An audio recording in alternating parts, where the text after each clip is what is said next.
bien sûr, il y a l'aspect historique qui est intéressant, mais ce qui va importer aussi, c'est qu'est-ce que c'est qu'un Bouddha, quoi, hein, comprendre vraiment ce qu'est un Bouddha par rapport à...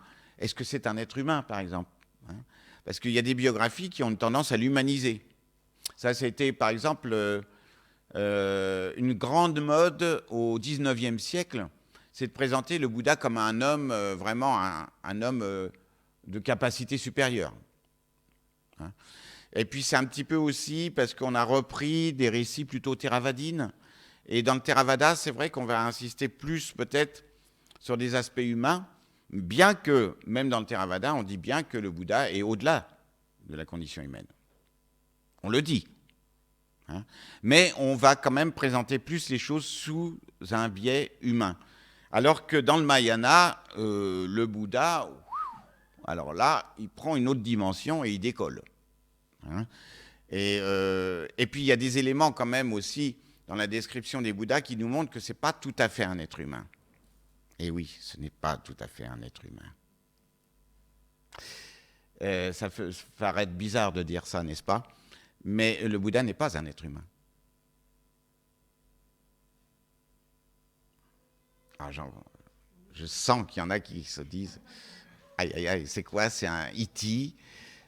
C'est quoi ?»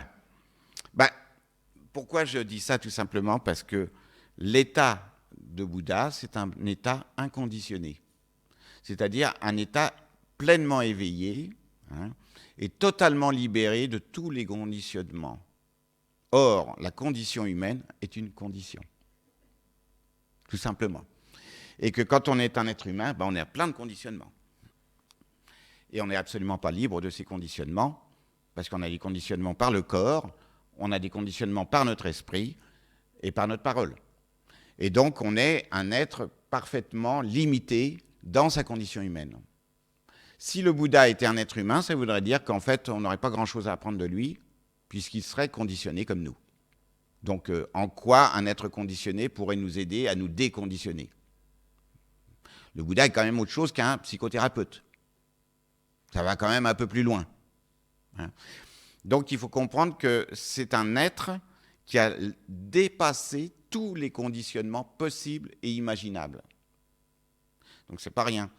Et c'est donc, on peut dire que c'est il est supra-humain en quelque sorte, mais on pourrait dire aussi il est supra-animal, il est supra-dieu, il est supra je ne sais quoi. Enfin, il est au-delà en fait de toute condition. Il transcende n'importe quelle condition d'existence, hein. Donc, il n'est pas plus un homme qu'il n'est un animal, qu'il est un être des enfers, qu'il est un fantôme affamé, qu'il est un dieu ou quoi que ce soit d'autre.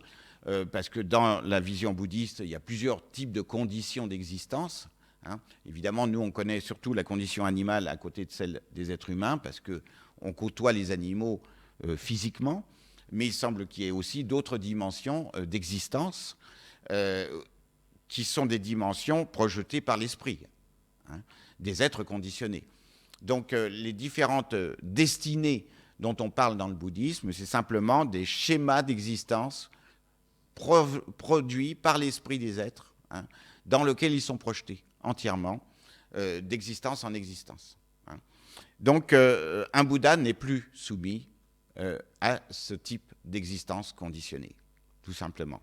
Et c'est en ça que son éveil est important pour nous, parce que ça veut dire qu'on n'est pas obligé de rester aliéné, conditionné à jamais par tout ce que nous créons par notre esprit. Et c'est ça qu'il faut vraiment retenir, c'est un état qui transcende tout état conditionné. Et ça nous indique également quelle est la teneur de son message. On peut dire que si on voulait dire en un seul mot ce qu'est le message du Bouddha, eh bien c'est une voie de déconditionnement qui met fin à toutes les causes et conditions de la souffrance. C'est pas rien.